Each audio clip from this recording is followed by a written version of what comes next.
Assalamualaikum warahmatullahi wabarakatuh. Alhamdulillahirabbil alamin. Segala puji bagi Allah Subhanahu wa taala yang telah memberikan rahmat dan karunia-Nya sehingga kami dari kelompok 10 dapat menyelesaikan proyek akhir mata kuliah kewirausahaan yang dibimbing oleh Bapak Christian Burhan MPD. Sebelumnya, kami kelompok 10 beranggotakan 4 orang dengan saya sendiri Tifla Rani Fadila dan rekan-rekan saya yaitu Selvi Octavia, Fani Permata Gusni, dan Yunda Khairatun Nisa. Pada kesempatan kali ini kami akan memaparkan hasil proposal usaha kami yang berjudul ESOS atau Edu Smart Office Service, yaitu layanan digital yang bergerak di bidang jasa pengetikan, desain PowerPoint, dan penyusunan dokumen akademik sebagai solusi bagi mahasiswa di era digital. Profil singkat usaha. ESOS atau Edu Smart Office Service merupakan layanan edukasi digital yang menyediakan bantuan akademik berupa jasa pengetikan, pembuatan PPT, penyusunan laporan, serta layanan administrasi berbasis teknologi. ESOS ini hadir sebagai solusi mahasiswa dalam menghadapi perkembangan pendidikan era digital industri 4.0 yang menuntut kemampuan digital, penggunaan software edukatif, dan peningkatan efektivitas belajar. Perkembangan teknologi mengubah sistem pendidikan, termasuk metode pembelajaran daring, interaksi digital, dan tuntutan tugas akademik. Mahasiswa menghadapi tantangan berupa volume tugas yang tinggi, deadline yang singkat, serta terbatasnya kemampuan desain dan pengelolaan dokumen di digital. Kondisi ini mendorong kebutuhan terhadap layanan akademik digital yang cepat, efektif, dan berkualitas. Nah, selanjutnya latar belakang usaha. Yang melatar belakangi munculnya ide usaha ESOS ini atau Edu Smart Office Service ini terdiri dari beberapa faktor, yaitu faktor intrinsik dan ekstrinsik. Dalam konteks penyelesaian tugas, motivasi ekstrinsik sering mendominasi karena penilaian, tuntutan akademik, dan tekanan kompetitif. Banyak mahasiswa memilih jalan pintas melalui jasa tugas akibat beban akademik yang berat dan keterbatasan kemampuan software. Penelitian menunjukkan 77,3% mahasiswa mengalami stres akademik dan 68,2% menyebutkan beban tugas sebagai faktor utama. Pembelajaran daring juga meningkatkan tekanan psikologis dan menurunkan kualitas hidup menurut para ahli. Sehingga ESOS ini hadir sebagai solusi untuk membantu mahasiswa mengurangi tekanan tugas, mengatur waktu secara efektif, serta menjaga kualitas hasil belajar melalui layanan profesional dan etis. Yang selanjutnya adalah tahapan usaha. Berikut adalah beberapa tahapan usaha ESOS. Yang pertama yaitu tahapannya ada analisis pasar. Ini bertujuan untuk mengetahui kondisi pasar dari jasa yang akan dijual. Analisis pasar ini juga memungkinkan bagi kelompok usaha penulis dalam membandingkan jasa dengan jasa usaha lain yang sejenis di luaran sana. Tahapan yang kedua yaitu promosi. Melakukan kegiatan promosi baik secara online maupun offline.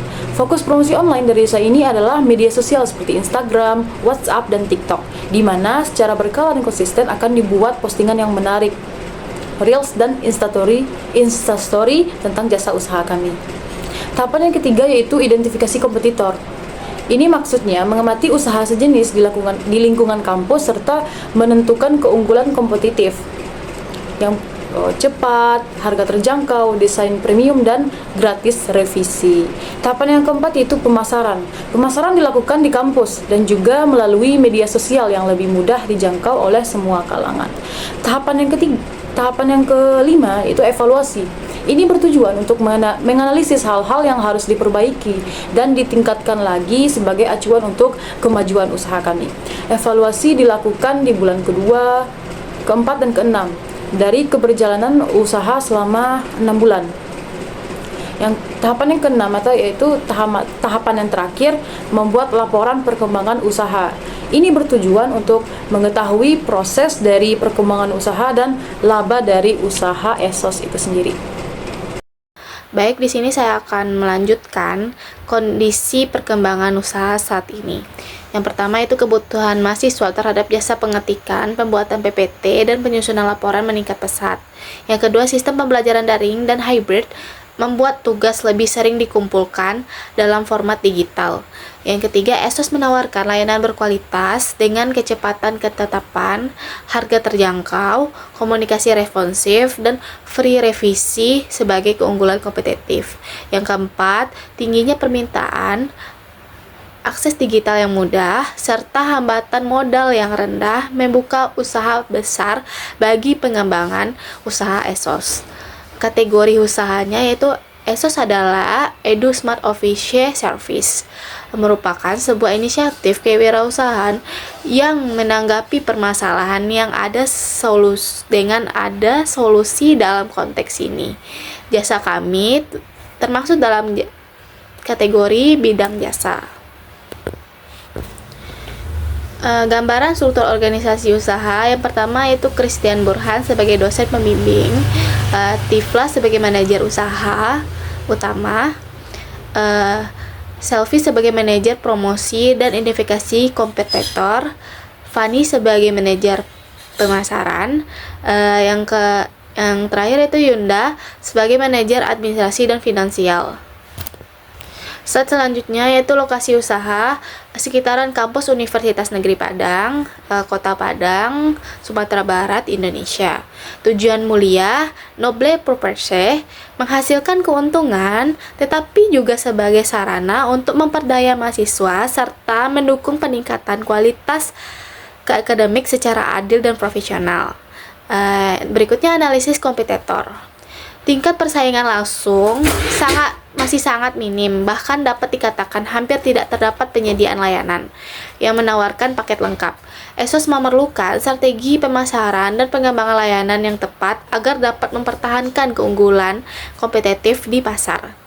Yang ketiga itu konsumen potensial, segmentation atau segmen konsumen. Yang pertama yaitu mahasiswa, kedua masyarakat umum. Target konsumen potensial dan posisi produk di pasar. Yang keempat itu potensi pasar. ASOS memiliki potensi pasar yang besar karena layanan pengetikan, desain PowerPoint, dan penyusunan dokumen akademik yang terintegrasi masih jarang ditemukan sebagai satu paket layanan profesional. Sekian. Selanjutnya, di sini dapat dilihat logo dan flyer dari pengembangan usaha ASOS yang telah kami rancang. Berikutnya, untuk pemasaran, ASOS sendiri memiliki strategi layanan berbasis metode break and click. Layanan ASOS telah tersedia melalui offline maupun online. Program diskon tematik yaitu pemberian potongan harga pada momen tertentu seperti Hari Libur Nasional dan Pekan Orientasi Mahasiswa.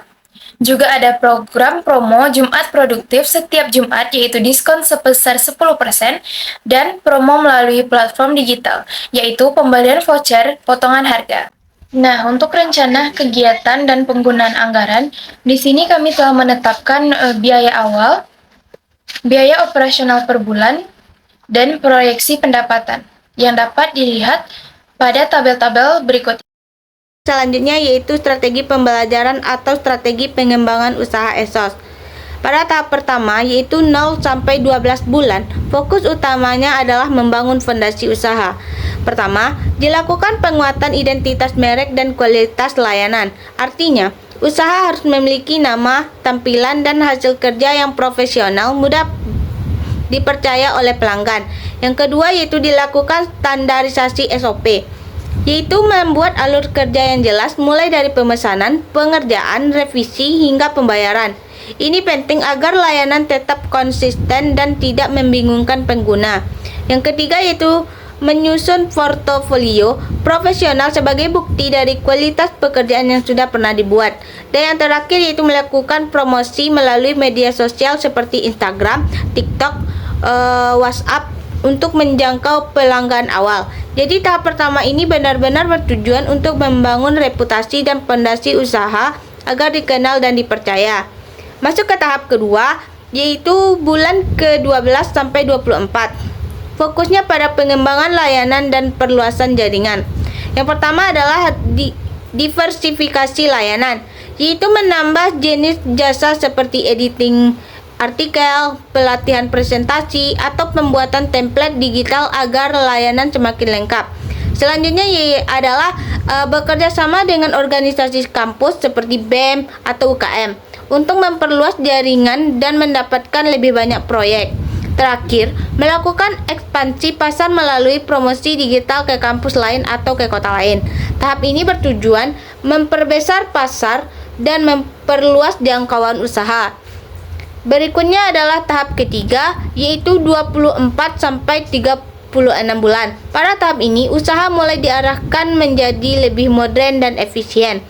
Pertama, mengembangkan platform digital seperti website atau aplikasi untuk memudahkan pemesanan, pembayaran, atau upload file secara otomatis. Yang kedua, membangun sistem kemitraan dengan freelancer agar bisa menangani lebih banyak pesanan dalam waktu yang bersamaan. Yang ketiga, mengintegrasikan otomatisasi berbasis AI, misalnya untuk proofreading otomatis, pengecekan plagiasi, dan editing cepat. Dan terakhir yaitu membentuk komunitas akademik melalui forum, webinar, atau grup diskusi untuk meningkatkan interaksi dengan pelanggan. Intinya, tahap ini bertujuan untuk usaha ESOS berkembang menjadi layanan digital berskala besar. Selanjutnya saya masuk ke bagian penutup. Yang pertama yaitu usaha ESOS diharapkan mampu memberikan manfaat bagi mahasiswa dan akademis melalui layanan pengetikan, desain presentasi, dan penyusunan dokumen akademik yang berkualitas. Tujuan utama ESOS adalah membantu mahasiswa dan dosen dalam memenuhi kebutuhan akademik mereka. Layanan dibuat rapi, profesional, dan sesuai standar akademik. Yang kedua yaitu pelaksanaan usaha ini diharapkan memberikan keuntungan finansial serta mendorong semangat kewirausahaan. Usaha ini tidak hanya membantu pengguna, tetapi juga memberikan pemasukan bagi pemiliknya, sekaligus menumbuhkan motivasi berwirausaha. Yang ketiga yaitu usaha ini menunjukkan bahwa layanan akademik digital memiliki prospek yang berkelanjutan. Kebutuhan mahasiswa terhadap layanan digital semakin meningkat sehingga ESOS memiliki peluang besar untuk terus berkembang. Yang terakhir yaitu kami mengucapkan terima kasih atas dukungan dan perhatian yang diberikan. Kalimat ini menunjukkan apresiasi kepada audiens atas perhatian dan dukungan yang diberikan. Selanjutnya, saya tampilkan lampiran proposal yang berisi dokumen pendukung seperti struktur organisasi, SOP layanan, portofolio, serta bukti promosi. Lampiran ini digunakan untuk memperkuat isi proposal dan memberikan gambaran yang lebih jelas mengenai pelaksanaan usaha ESOS. Baik, sekian presentasi dari kelompok kami. Kami ucapkan terima kasih. Apabila ada kesalahan, kami mohon maaf. Kami dari kelompok 10 pamit undur diri. Assalamualaikum warahmatullahi wabarakatuh.